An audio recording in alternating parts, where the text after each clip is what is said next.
Today's Why Guy. Why do you keep your checking and savings with the same bank? Balancing your finances can be like walking a tightrope. You may need a safety net. Others do better without one. Keeping your checking and savings in one bank can provide you with a safety net, but some, like the guy on a tightrope, do better without the net. It is an individual basis based on basically impulse control. Let's look at reasons why you may want to keep your checking and savings accounts at separate banks. Dr. Michael Thomas is a consumer science expert. He says linking your checking and savings accounts can provide a sense of security. If you overdraw on your checking, your savings account is there to catch you.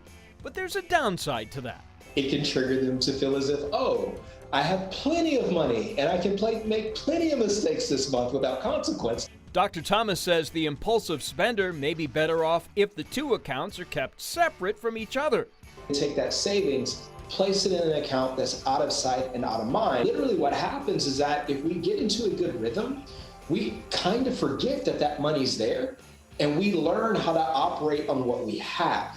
Your bank may offer an attractive package for a checking account, but not the best interest rate on savings. It is always the optimal financial strategy to actually search around for what is the best rate. What are the highest interest rates being earned? There are banks that offer perks for keeping both your checking and savings accounts under one roof.